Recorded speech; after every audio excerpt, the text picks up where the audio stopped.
ഇയാളൊരു ഡോക്ടർ ആയതുകൊണ്ട് ഇയാളെ പോലീസിന് അങ്ങനെ കയറി ഇടിച്ച് ചോദ്യം ചെയ്ത് കുനിച്ചു കയറി ഇടിക്കാനൊന്നും പറ്റത്തില്ലല്ലോ.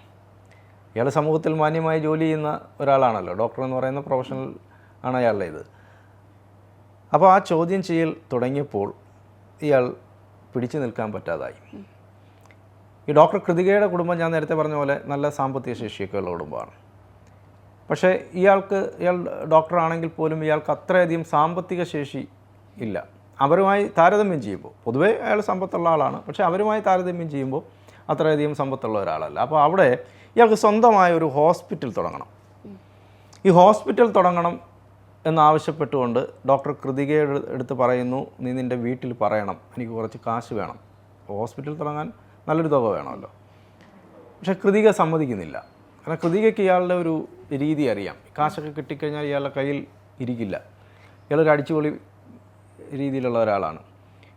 അപ്പോൾ സമ്പത്ത് കൈകാര്യം ചെയ്യാൻ ഇയാളെ കൊണ്ട് പറ്റില്ല. സാമ്പത്തിക മാനേജ്മെൻറ്റിൽ ഇയാൾ പിന്നോട്ടാണ്. അത് മാത്രമല്ല, ഇതിനു മുമ്പും ഈ കൃതികയുടെ വീട്ടുകാരിൽ നിന്ന് പലപ്പോഴായി ഇയാൾ തുക പല കാര്യങ്ങൾ പറഞ്ഞിട്ട് തുക പല ആവശ്യങ്ങൾക്കായിട്ട് വാങ്ങിച്ചിട്ടുണ്ട്.